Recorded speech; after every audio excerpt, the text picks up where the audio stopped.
Feeling overwhelmed? Searching for someone who truly gets it? At J. Branch and Associates, we provide mental health support for BIPOC communities, Black, Indigenous, and people of color, and others facing unique challenges. We understand the weight of generational trauma, the struggles of identity, and the pressures of being a part of an underestimated and overlooked group.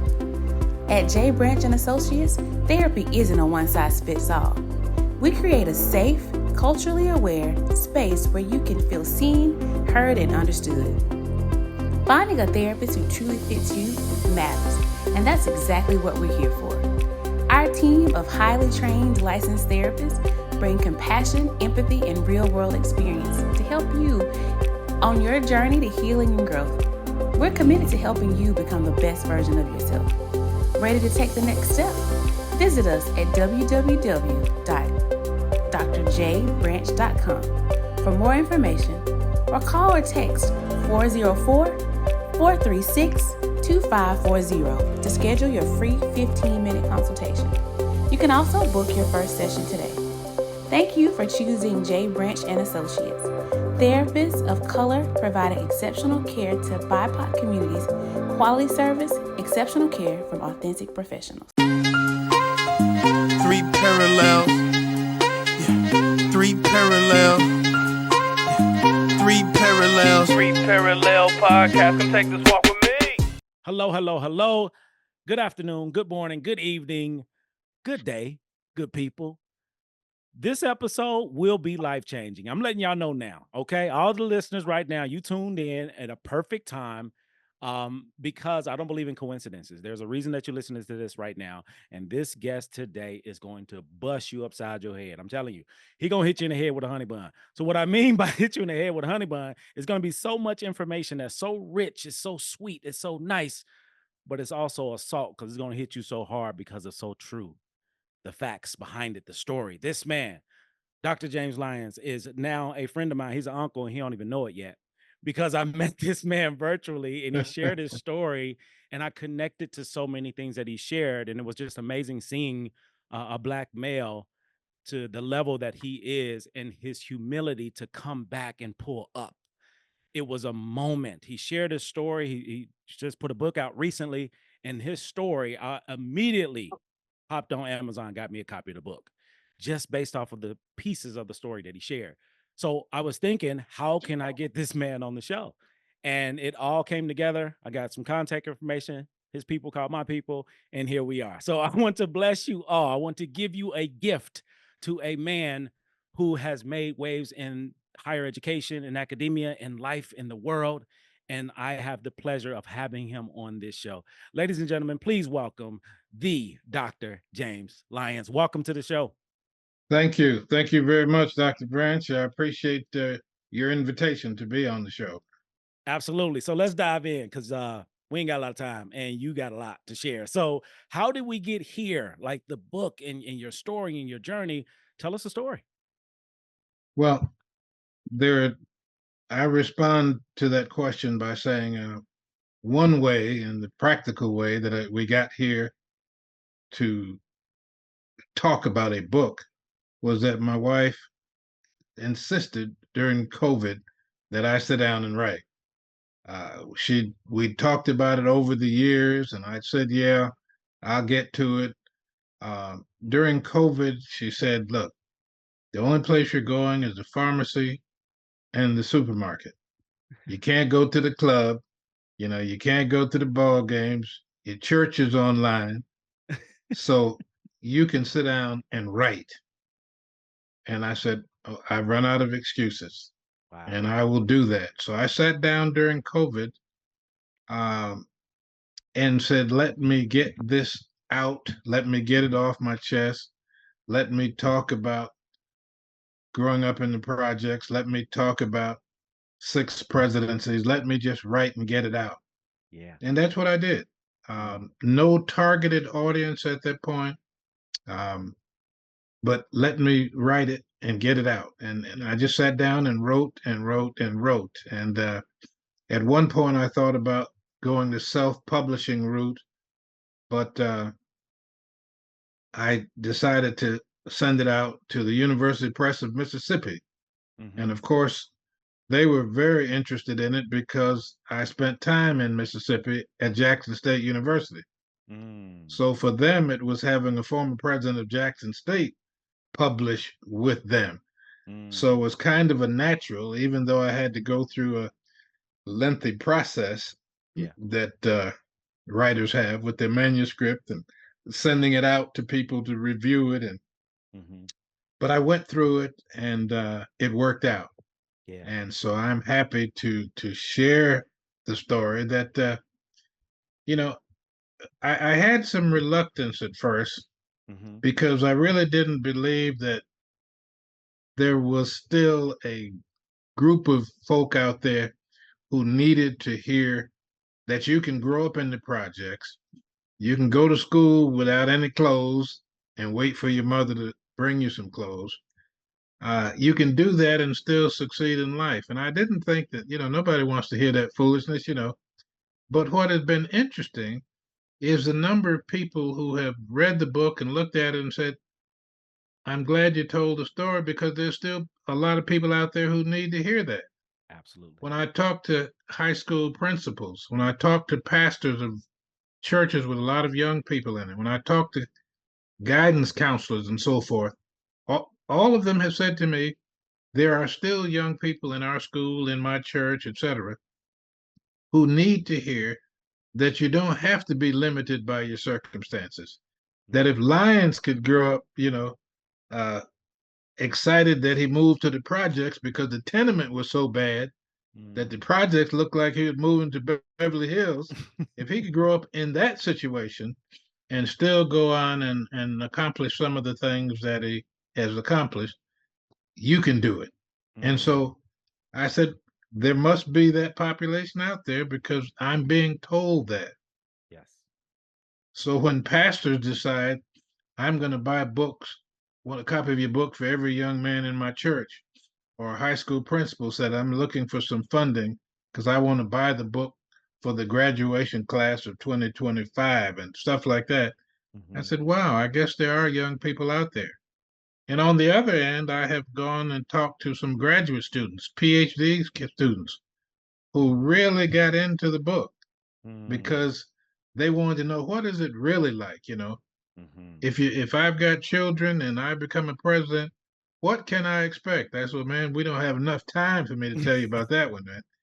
Because if you talk to my three sons and they'll tell you there's some times when I've said to them, don't even tell me that. Don't I don't even want to know, you know.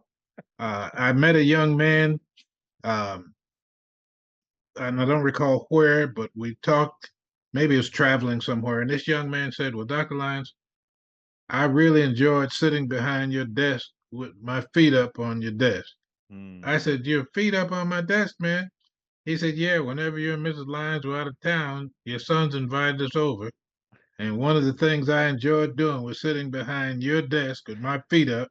And I took a photo because I wanted people to know the house of the president of Jackson State and sat there with my feet on his desk. And when I confirmed with my sons, is that really true? They said, yes. I said, well, don't even tell me about the stuff that y'all did when we were away. But a part of this was trying to be one of the regulars. And the Mm. pressure, of being one of the regulars, we're like everybody else. We're not the president's kids. Hmm. We're just young men like y'all.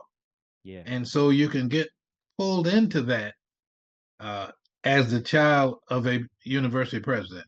That Mm. I know what I should be doing, Hmm. but I don't want to alienate all of my partners. Yeah. So I've got to find how to navigate that. Hmm. And that's treacherous. It's Yeah. very difficult. And I've told people that if they've got children, they really do have to, especially teenagers, they really do have to stay close to them because they can't imagine the pressure their kids are under being the president's child. So, Mm. so there's been a lot of things that have come out of this that were sort of the unintended consequences, things that Mm. people picked out that Yeah. I hadn't even thought would be of importance to them. Yeah. Let me Yeah. give you one more example. A man Hmm. uh, said to me, well, after reading that my wife had given up a number of jobs to move to presidencies with me to Mhm. be supportive. And I actually had a doctoral student ask me if it would be all right for his wife to call my wife. Mm. That was the last thing I expected to hear. I'm standing there talking to a group of doctoral students, Mhm. but he came to the session with that question was important to him. I'd like because my wife and your wife need to talk, and your wife can help my wife through this process. And how do you do it? Because she's a professional and has her own career, and so do I. And your wife gave it up, quote, to move with you. Mhm. So it has taken on some interesting directions. And so I'll give you one. If I keep saying the final, another example, then I'll You be can quiet. keep going.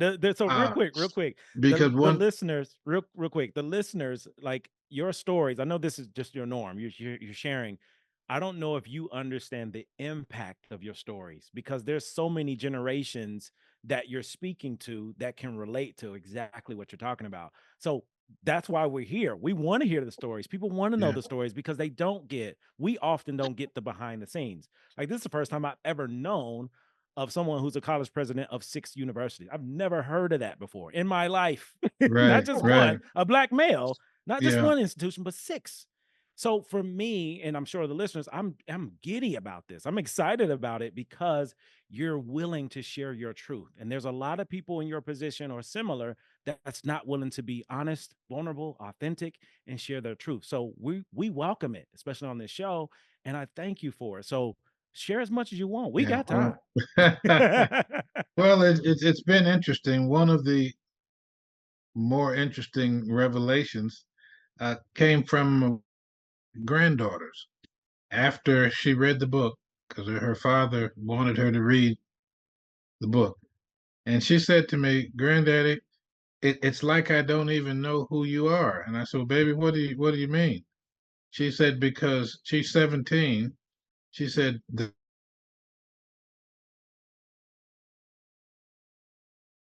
the granddaddy I know is a college president. That's what you've always. I don't know the granddaddy who used to work construction, the granddaddy who used to work in a pocketbook factory, the granddaddy who was in the Peace Corps, the granddaddy who got hurt, his hands crushed working construction. I don't know that granddaddy. The only granddaddy I know is you're a college president, and we come to graduation, we come to homecoming, we sit in your box during certain events, and we play the role. We represent. And here there's a whole life about you that I don't even know. And that kind of, I said, wow, she's telling the truth. Because for the past 16, 17 years, I was the university president Mhm, and invited her to campus and took her to events on the campus mhm, and encouraged them to come to homecoming and come to the concert and that kind of stuff. Sit in my box, uh, and that was Granddaddy. Now she mhm, reads the book and find out that Granddaddy went to college with no clothes and that his homeboy stole all his clothes off the line when he came home uh, for Thanksgiving break. And I have to tell you that story because something is coming up now, a week from now. mhm, I'm going next week this time. In fact, I will be in New Haven, Connecticut for a annual meeting of the homeboys. Now, I've never been there before, and I only learned recently that some of the guys from New Haven have kept this thing alive, and we have a dinner next Saturday afternoon of the homeboys, and they're excited that I'm going to come and we'll share something about the book because mhm, one of the things I will tell them during the luncheon, I don't know how many will have read the book before that, was that when I came home as a first year student for Thanksgiving and went to the high school football game, left my clothes, my mother washed them and hung them out on the line to dry so I could take them back. Um, when I got home from the football game and went in the house, my mother said, "Would you bring the clothes in off the line so I can iron them, start getting them ready?" And I went out there and didn't see any clothes. I said, "Mom, there are no clothes on the line." She came to the door and looked over there and said, "Well, maybe somebody took them in by mistake and took your clothes off the line and not theirs. So she went around and asked a couple of people, and they said, "No, Miss Dora, we didn't take your son's clothes off the line." And so, what in the world happened to my clothes? It was a mystery. But Mm, nevertheless, on Sunday, when it's time for me to go back to campus and catch a ride, I did. Nearly 20 years later, maybe between 15 and 20 years later, I was walking through the projects with my sons because I wanted them to know where their dad grew up. I said, "You all are growing up on college campuses, mhm, and that's a completely different world from where your dad grew up. And I want to take you through the projects and let you see where I grew up." mm, So we were walking, and we walked past what we used to call Wine Rock, mhm, where the winos used to sit out there and talk trash and drink and smoke and shoot up and stuff. And there was a guy out there who said, "Jimmy Lyons, man, have I you in years," and so forth. And I said, "Marcus, hey man." And I said, "These are my two sons, two of my sons. I want you to meet them." And Marcus said, "Let me tell you guys something about your dad. And I want you to know this. When your dad went away to college and came back for Thanksgiving, we stole his clothes off the line to keep him from going back to college mm, because we were afraid that if he got a college education and started hanging out with the college folk, that he would forget his homeboys mm, and that he would drift off in a completely different direction. And yet, your father has done the exact opposite. mm, So we even sent him a brick when they tore the projects down. We saved the brick because we said your dad had been so supportive, never turned his back, never disrespected the homeboys. So when I go up to New Haven next week, I'll be talking to the homeboys, and I know that some of them are going to laugh because they were involved in taking my clothes. But just the fear mm, that if I stayed in college, that I would turn on the guys that I grew up with and went to school with and so on. And mm, I found that out walking through the projects with my sons. And, just unbelievable, man. yeah, Unbelievable that they felt that it was so important to keep me grounded mhm, in the hood yeah. that if we steal his clothes, he won't go back to school. He'll have to stay home and stay here with us. Incredible story.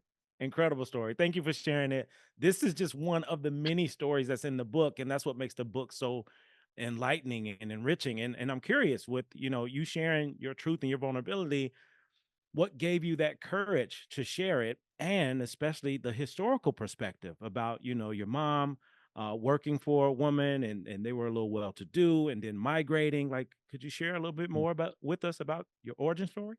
Well, you know, once my wife told me to sit down and write, you know, I just said, let me spill it out there and just tell it like it is. Tell the truth. So I wasn't sitting down at that point trying to write a book. Mm, I was sitting down at that point trying to write the story of my life. yeah. And I would have started uh, a little later on, but I realized as people have talked over the years and I've learned about the northern migration, Hmm. the thing that became obvious to me very quickly was that my mother was a part of that. Mm, So my story doesn't really start in New Haven, Connecticut, yeah. because my mother was an individual who decided to leave North Carolina as a young girl, that she wasn't going to spend her life picking tobacco, that she was going to go north to find a better opportunity. Hmm. Um, Things didn't work out the way she had planned or dreamed, I would imagine. But that was a part. That's where it started. If I'm not sure if we'd be sitting here having this conversation if she had decided I'm going to stay in Rocky Mountain, North Carolina, and pick this cotton and do whatever necessary to survive. But she said, "I'm getting out of here," and went to Detroit, went to Newport News, Virginia, and then went to Detroit and went to New Haven because it was very common for young black women to work as housekeepers for Jewish women in New Haven. I mean, that was reality, and everybody understood that. And someone told her that one of their neighbors was looking for a girl to take care of them, and that was that in itself was the start of started another chapter and another story because I call her Mrs. G in the book. Um, but Mrs. Gandelman, I met her daughter a few years ago. She was on a trip. She lives in Massachusetts and she's working to remind the Jewish people of their role in the civil rights movement, that she didn't want that lost. So she was working with a group to bring the Jewish people south to various venues and other spots and so on to take them to the Edmund Pettus Bridge, for example, in Selma, and said, we know what the movie looks like with the Oprah and them or whoever, Whoopi, Oprah, John Legend sing all that. But we want you to know that our people walked across that bridge as well, that we were supportive of the civil rights movement, and you're Jewish, your grandparents and others, they walked across the Edmund Bay. So she was on the way uh, south with this group. They stopped in Atlanta, Georgia, and I had seen her name email, just a coincidence. All these years later, I'd seen a name, and I said, I know someone with this name, and my mother worked for her mom. So email and said, "Is this Edith from New Haven?" And she responded, "Is this James Earl?" Now, the only people who called me James Earl was family, you know. So when this person responded to my email and said, "Is this James Earl?" I said, "Wow, this is Edith." We met. We both didn't really know how we were going to interact. We had dinner. The evening went well. Some of her friends were very curious about her meeting me, and I went back to the hotel and met some of her folk, and they weren't satisfied with the excuse that, oh, this is someone that I knew from high school in New Haven. They said, no, there's got to be a little deeper story here. I don't know if she ever discussed it, but when she read the book, she said she cried when she read the pages about her mother paying for me to go to college and picking me up the night before college. She said, that was my, and it's just, we knew she did something. Yeah. Yeah. But to read the book where she told my mother, she told your mom, tell him to get ready for college. I'm taking him to college. And then she wrote the check. She said, never heard that before. I didn't know that. I knew that you and my mom had some give and take, a couple of some issues a little bit. But she said she cried all the way through those pages, man, to think that her mother did something that helped propel me because I was going in the Air Force. Yeah. And had already visited the Air Force recruiters. And when my mother told her that, she said, "No, he's going to college. I'm taking my niece there tomorrow and tell James to be ready." And I went with a pair of khakis and a shirt, man, and some toiletries, and washed my drawers every night, dried them and ironed them so I could put them on the next day. If freshman week started on a Monday, then I washed and dried my clothes every night. My mother got a ride from somebody to bring me some clothes that weekend. The word circulated around the University of Connecticut that there was a colored kid standing in the laundry room naked over in Talon Hall. And he stands there naked every night washing his clothes because he doesn't have any clothes. And so you could go to my dorm, Talon Hall, at night, man, and folk would be coming by in droves looking to see, is this really true?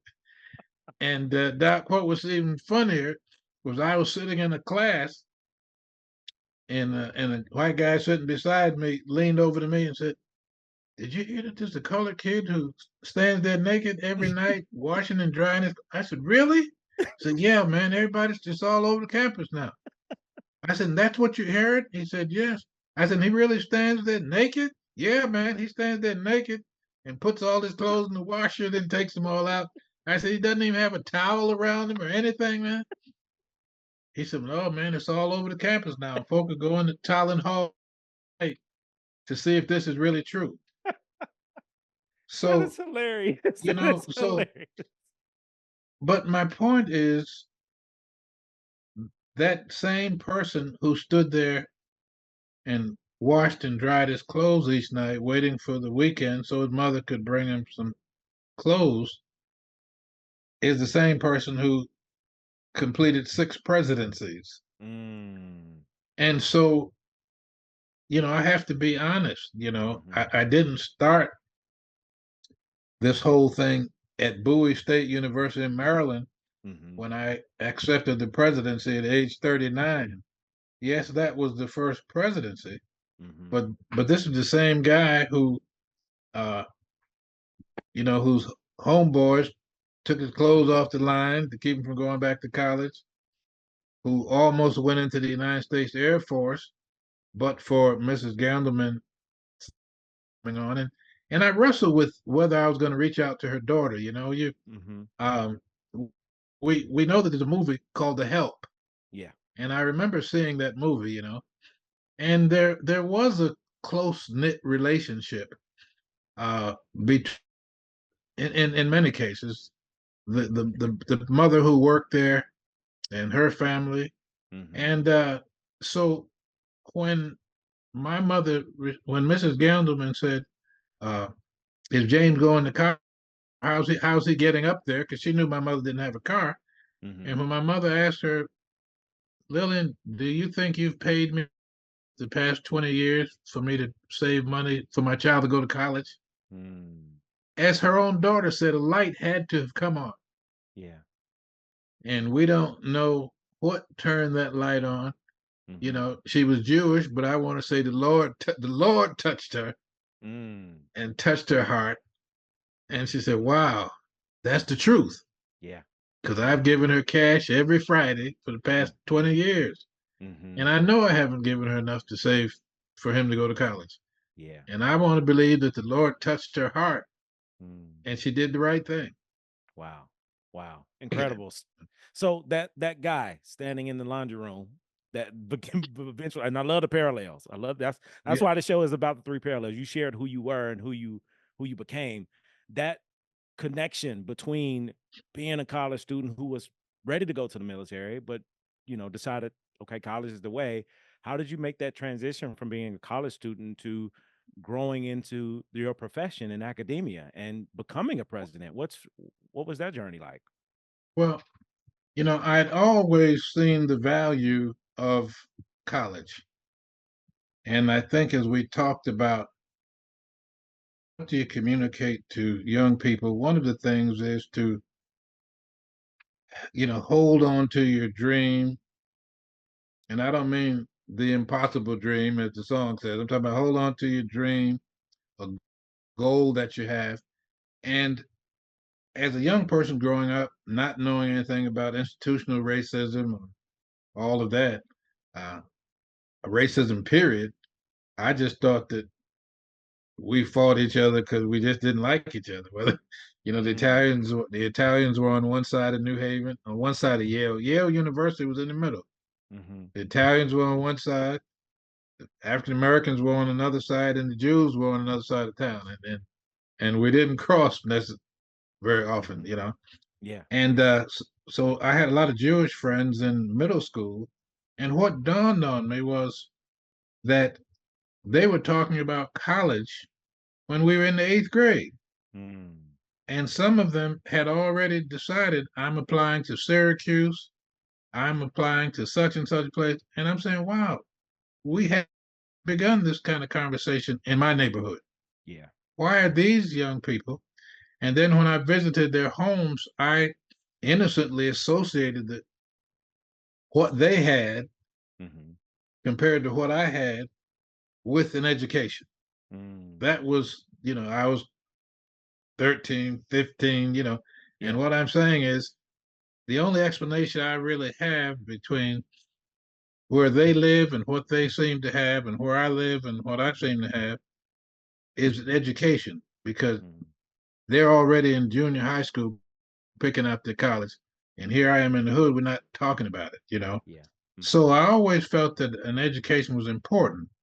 But the Mhm. fact that I didn't have the means almost led me into the Air Force. But I'd never let go of the notion that's what I need to be doing. And we tried, my mother tried to borrow some money, and the folk turned her down because she didn't have the assets to cover it.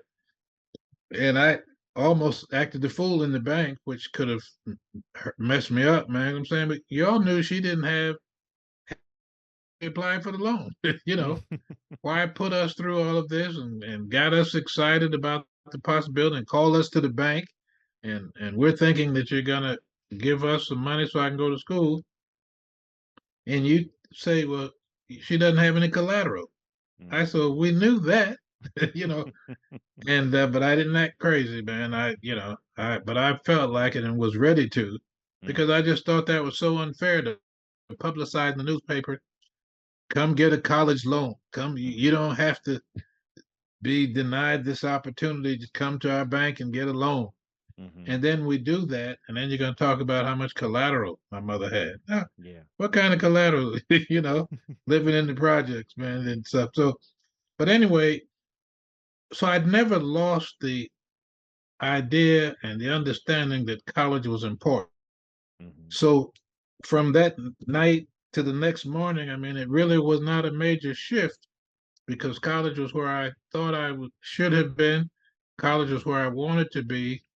Um, I was willing to go into Air Force uh, for the time for that, for the 4 years, and Mhm. still, I said, well, I can still go to college. Had already talked to the recruiters about educational opportunities and so on, but so there was no adjustment whatsoever.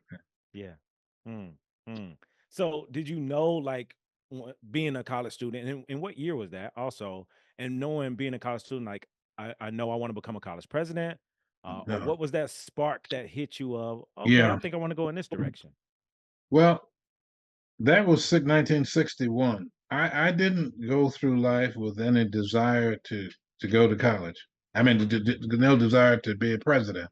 Yeah. Um, as I moved professionally from, after I completed my degrees, and I wasn't sure that I was going to go on and get a PhD. That happened because I had some mentors who were talking about it and understood the importance.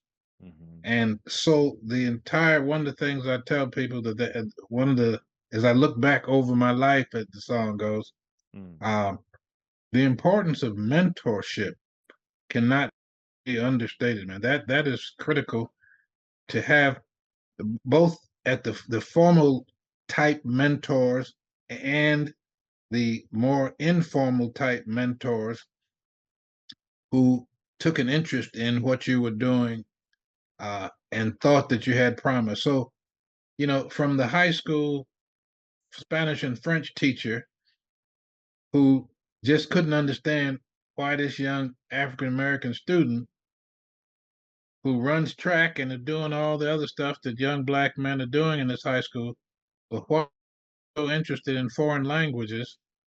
And that started a conversation with her, the Mm. study of foreign languages and da da da da da. At the Mhm. University of Connecticut, as a first year student, the a professor, visiting professor from the University of Madrid, who had never been around any black people living in Spain, he too was just struck by the notion that here's a kid from the projects of New Haven. I now know what a ghetto is. I didn't know what it was in Spain. And he's talking to me about Don Quixote. Mm. He said, what is, who is this guy? Yeah. And so we started conversations and talking about it. Uh, a track coach who saw me running by his house each afternoon uh, during the spring semester, and he invited me in to, why don't you stop in and have dinner with the family while you're here? Mm. Uh, and he must have gone back and done some research and realized that I was not on the meal plan because I was trying to save some money. Mm-hmm. So I wasn't on a meal plan, and I was going from day to day. Uh, the tired football players would sometimes let me have their meal card because they were too tired to leave practice and go eat a full meal. Mm-hmm. But then I'd make them sandwiches in the evening. Mm. We call them hoagies or grinders or subs, whatever the term is. Yeah. But I would make sandwiches. And so the guys who gave me their meal ticket, by 10 o'clock at night, they were hungry and they could come to my room. Jim, you got this, Mm-hmm. sure I do. My coach found out that he's not on the meal plan. So he's just running by my house hoping that I'll invite him in to have dinner with the family. Mm. So he took an interest. Um, as a so all along the way, there were people Mm-hmm. who expressed an interest in me and my being at different levels. Um, so it was a professor, a former professor at one of the black colleges, Voorhees and North Carolina Central. He'd worked at these institutions, and he kept talking to me about, you need to go on and get a PhD. I said, man, I have no time to get a PhD. He said, well, you're here at the University of Connecticut. You're directing the Afro American Cultural Center. You're here every day. There's no reason why you shouldn't. Mm. And so Floyd just stayed on me. He said, man, you need to go ahead and do this. And then my wife's major advisor in the master's program, he was doing the same thing, man. We got to get more young black men through the PhD programs. Mm-hmm. And so they kind of wore me down, man. And I said, okay, well, I'll do that. Yeah. But still, the college presidency was not something I thought of. But Mm-hmm. I was moving along. Uh, I was an assistant to an academic vice president on my first job out of graduate school. Mm-hmm. And then I took a similar position at another. I started at Kentucky State as an assistant to a VP. Then I went to Fayetteville State as assistant to the vice chancellor. And the vice chancellor got a fellowship to Africa the day before I was hired. Mm. And he said to me, man, do you think you can handle this? Because I'm going to be in Africa for 3 or 4 months. And the chancellor said, well, if Jim thinks he can do it. So suddenly there I am, having just taken a job and signed the contract as the assistant to the vice chancellor for academic affairs. He takes off and goes on a Fulbright, and suddenly I'm the vice chancellor for academic affairs. And so it's that kind of thing that kind of moved me in a direction. I'm saying, wow, uh, this is interesting because I'm moving in a direction that I hadn't thought of. Mm-hmm. But I jokingly say to people, and my wife has heard this story, that the thing that ultimately made me decide to look at a presidency was when a the president's chief of staff asked me to write up my list of accomplishments as academic VP, Mm-hmm. and I did so.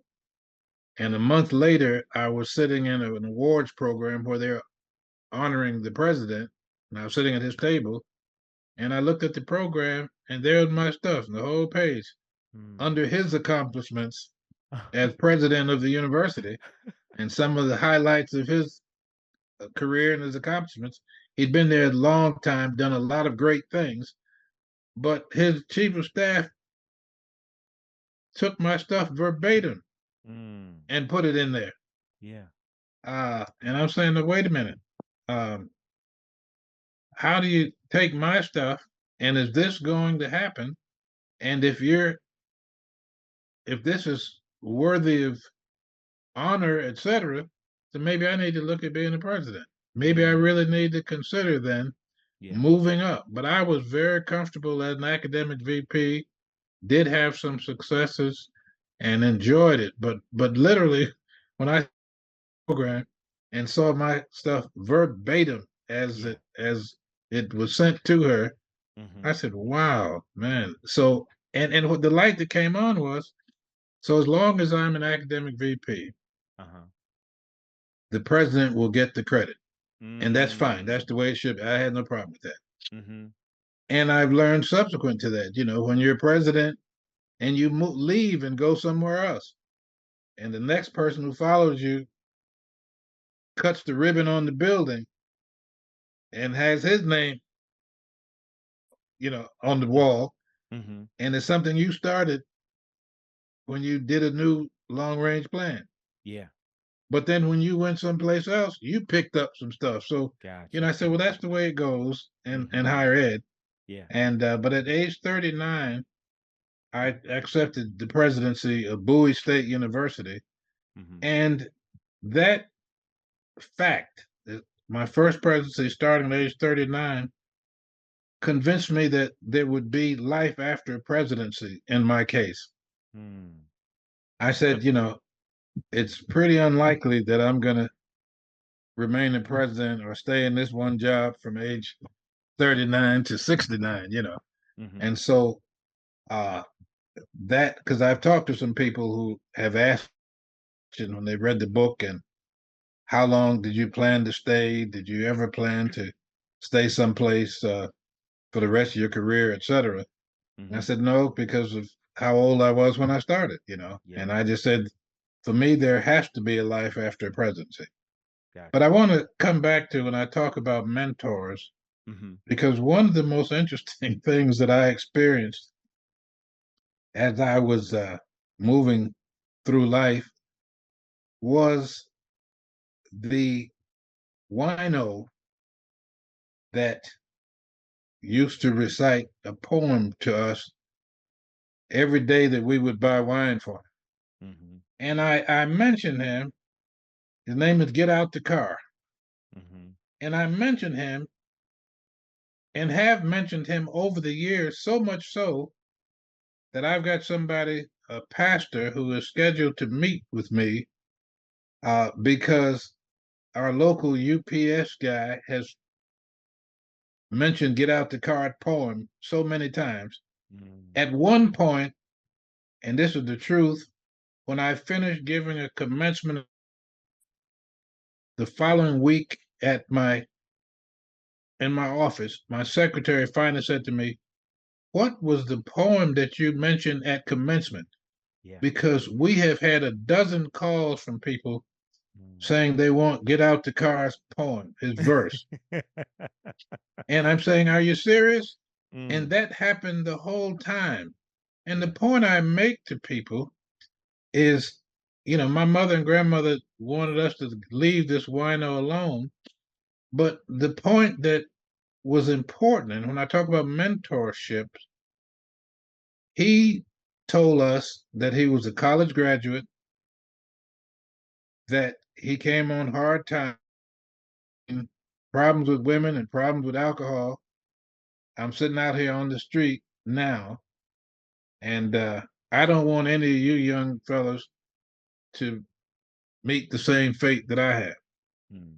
And if you buy me some wine, give me some money so I can buy a bottle of wine, I'll tell you this story. So, man, every day, man, we give out some money, my shoe shining money or my newspaper route money to get out the car some money. And he said, I want y'all to know that when I was down and didn't have a penny, all my friends, I didn't have any. But when I began to rise and get on my feet, all these friends I began to meet, they said, hello, Get Out. Would you lend us a dime? I said, hello there, fellas. I haven't seen you in a long, long time. And before you get 1 cent from me, in this fix you will have to be. So blind and crippled you cannot see, and your 2 feet cut off up above your knee. Because, fellas, I tell you, without a reasonable doubt, didn't any of y'all know me when I was down and out? We paid him to recite that to us. Mm. We paid him, and his message was very clear. Mm. Everybody that you friend is not your friend. You've got to go through life and choose friends wisely. Choose your. I don't want you to end up like I am. Mm, And so we chip in and buy him a bottle of wine and sit there and listen to that verse mm. every other day. And the homeboys are going to fall out laughing because they said, man, we can't believe you put get out the car in your memoir, man. But y'all remember he was out there when we were growing up, you know? And That's yeah, we mentorship had the at its finest. teachers. Huh? That's mentorship at its finest. Exactly. We had the teachers, we had the preachers, we had the school superintendents, but we also had to get out the car. And his message was very clear. You don't Mm, want to end up in the situation that I am. So you better choose your friends wisely and make wise decisions, man. And beautiful. I used to, like I said, my secretary started saying, "What? Who is this guy? Get out the car!" Because every time you go to a commencement address and you mention that verse, you recite that verse, we get calls the next Monday morning. Mm, that's Ask good. Dr. Lyons if we can get a copy of that.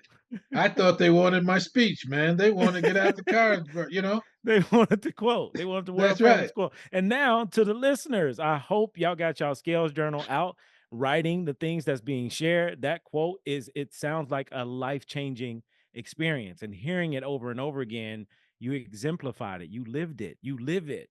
Where you're choosing wisely who you connect with, who you disconnect with, who you are, who you're becoming, where you're going, where you're growing. It's a beautiful thing. And I really appreciate you sharing that story with us. So before we close out, I got a few rapid fire questions for you. Sure. Whatever comes to mind, whatever comes up, feel free to share. But I'm curious to know, because you've accomplished so much and so many different things, what would you say is one of your proudest moments or proudest accomplishments? Probably, and that's hard to pinpoint. I guess to see my mother sitting sleep while I was being awarded the doctorate. You know, she was there. Yeah, yeah. Her son had not only finished high school, which was her dream, Mm, but he's getting a doctorate. And she sat there and slept through the ceremony. But I was proud that she was there. I love it. I love it. So that has to rank very highly Yeah. on my list of things. Good stuff. Good stuff. All right. So after all these years, from the 60s all the way to now, you've come encounter with a lot of different people. What would you say are some of those lessons or things that you learned about people? Well, as Get Out the Car used to tell us, you do have to choose your friends wisely. And that's something that I've paid a lot of attention to over the years because everybody who reaches out to you is not a friend. Mm, And I don't mean that we should go through life paranoid, but one of the things I discovered was that once I got into the president's label and mhm. title, Yeah. that brought even more folk out Mm, whose interests were not always the same as yours. So, that's something that you just have to be careful with. Also, again, you know, identifying a goal and trying to stick with it, mhm, understanding that people will accidentally or deliberately interfere with your effort to achieve your goals. And you have to be steadfast. And mhm, there are times, as I've told my grandchildren, that the crowd goes left, you have to go right. And I must mhm, tell you this story mhm. because it's a classic example. Yeah. We were coming out of school. Folks wanted to play ball. Let's go shoot some ball, Lions. I said, well, look, I've got to go home first because my grandmother told me to come home from school first, check in with her, get squared away. Then I can go out and play ball and do whatever. Oh, man, you're a punk, man. You're coming to know I'm going home and do what my grandmother told me to do. I went home, and as fate had it, I got tied up and eating and so forth and didn't go play ball. About 3 days later, I think it was, in our hometown newspaper, the New Haven Register, four young men charged with murder Mm, the basketball court behind Winchester School. Um, apparently, well, the factory behind the projects announced that they were going to start paying people cash because they're having too much difficulty with their checks. Mm, And so the guys that I was supposed to be playing ball with decided that they would jump on the guy and take his money, and mm. they accidentally killed him. Wow. Um, the guy who was the lookout was the youngest in the group. He was about 14, 15, my age, my good friend. If I had gone to play basketball that afternoon, I would have been a lookout with him. Mm, He got 20 years in prison, wow. even though the guys testified in court that Sonny didn't touch the man. He wasn't there. He was a lookout. And the judge said, well, you can look out from in between these bars for the next 20 years. Wow. If I had gone to play basketball that night, I probably would have gone to prison for 20 years. Mm, But I went home because my grandmother said, come home when you get out of school, come home first, check in, let me know you're all right, let me know what's happening. mhm. My point, and I tell that story to people because, sometimes you got to stick to what you're supposed to be doing, Yeah. that you know Yeah. you're supposed to be doing. Mhm. I knew that I was supposed to go home. And Yeah. y'all can call me punk, anything you want to. I'm going home first because that's what I'm supposed to do. I love And it. you got to make those decisions at times. I love it. I But love that it. would have been a costly one, man. Absolutely. Just imagine. Absolutely. They Yeah. didn't go to the park to kill anybody. Mhm. They went there legitimately to play basketball. Yeah. But somebody got the idea, hey, these employees coming out of the factory have cash. Let's jump on one of them and take his paycheck, pay Mm. envelope. Yeah. And they went to prison and the lookouts got 20 years. Wow. Wow. Incredible story. Incredible story. Thank you for sharing it. Thank you for sharing it. And that's the thing. Like you got so many stories. I might need to have you back for a few episodes because you got so much to share. And we want to hear it. People want to hear Yeah, it because we don't get a chance to hear it. sure. So if is there a word, a phrase, a memory, or a moment that has stuck with you personally or professionally you like to share?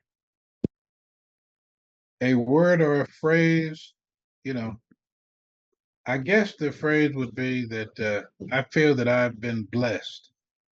Mhm. I really feel, and there's no respect to folk who aren't religious, no disrespect, but I think that the Lord had a purpose because there were times, just like the story about going to play ball, Yeah. that would have changed my whole life, man. Mm. And when I started writing the book, and I have a place in there where I talk about all of the commencement addresses and honors convocations and all the alumni events, and I said, man, I bet I've spoken to 500,000 people or more in my lifetime. And I Mm. said, maybe that was what the Lord wanted me to do. Yeah. Even in Hollywood at a major banquet to tell the folk that how blessed I was to be in that situation. Yeah. Shook some people up because they weren't used to the president at his major fundraiser saying he felt blessed. But so I think that the Lord really had a plan for me and kept me on the path because there were two or three times there when, you know, I could have gone a different direction Yeah. and my whole life would have been different. Wow. Wow. Love it. Love it. All right, couple more. An interesting fact about yourself that most people wouldn't know. Well, I've got 8 grandchildren, 3 sons, um, and enjoyed them all. My youngest son lives in South Korea, so we've got a mixed race grandson, which is going to be very interesting as he sends us photos of him and his classmates. Hmm. And he's starting to look like an Afro Korean, if to the extent that you can look that way at 2 years of age. But that's going to be a very interesting experience, believe me. Mm. Mm. Okay. All right. All right. So, life work on this show, we offer life work. Life work is similar to homework, but homework, you take it home, you do it, you turn it in, you never remember it again. Life work, you take it home, you do it, your life will change. So, if you can offer a keepsake, some life work to the audience, a challenge, a push, anything, what would that be? Something that you could share that could impact someone to change their lives? Well, I would say try to avoid majoring in the minors. Mm. Okay. Okay. Try to look at the big picture, the real issues. Sometimes we can get so caught up that we lose sight of the bigger picture and what's really at stake, what's really on the line, etc. So you don't want to major in the minors, you know, you want to stay focused on the big picture. So that would be my thing. Don't go through life majoring in the minors. Love it. I love it. I love it. All right. So if people want to reach out to you, get in touch with you, get the book, please get a copy of the book. Um, how can they get in touch? How can they get connected? How can they get a book? Well, the book is they can get the book from the projects to the presidencies at the University Press of Mississippi, or they can get it on Amazon. And people are doing both because I've gotten the reports back. And they can reach out to me directly on my email. That's Dr. J, and they spell it out DOCTOR, the letter J, the number 43 at AOL.com. It will not reach me if you put DR for doctor. So it's DOCTOR, the letter J, 43 at AOL.com. I appreciate your authenticity, your vulnerability, you sharing your truth, sharing your story. There's so much more. And this is the time that we're able to get it. And I appreciate you gracing us with your presence, blessing us with your truth, your story, being a pillar in this profession, in this community, being a hero for me. You know, we got maybe a month-long history right now. You're a hero to Yeah, me correct. because of the things that you've done, but it's not the things that you've done, it's the person that you are. And I thank you. I thank Well, thank you, and I look forward to doing this again because you're you. Oh, right. yes. We've just scratched the surface. Absolutely. So I will definitely be having you back. So to the listeners, thank you all for tuning in. I expect that this was a life-changing episode for you on the Three Parallels podcast, where we determine who we were, who we are, who we're becoming. If this story, if this podcast episode has been a blessing to you, has been helpful for you, has been impactful, don't keep it to yourself. Share it. Give it away. Give it to somebody, because you never know how you can impact somebody by being exactly who you are as well. Much love to you all. If you need something, holla at me. Peace. Feeling overwhelmed? Searching for someone who truly gets it?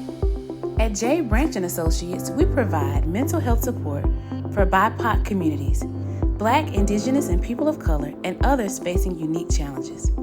We understand the weight of generational trauma, the struggles of identity, and the pressures of being a part of an underestimated and overlooked group. At J. Branch and Associates, therapy isn't a one-size-fits-all. We create a safe, culturally aware space where you can feel seen, heard, and understood. Finding a therapist who truly fits you matters, and that's exactly what we're here for. Our team of highly trained licensed therapists bring compassion, empathy, and real-world experience to help you on your journey to healing and growth. We're committed to helping you become the best version of yourself. Ready to take the next step? Visit us at www.drjbranch.com for more information, or call or text 404-436-2540 to schedule your free 15-minute consultation. You can also book your first session today. Thank you for choosing J. Branch and Associates, therapists of color providing exceptional care to BIPOC communities, quality service, exceptional care from authentic professionals.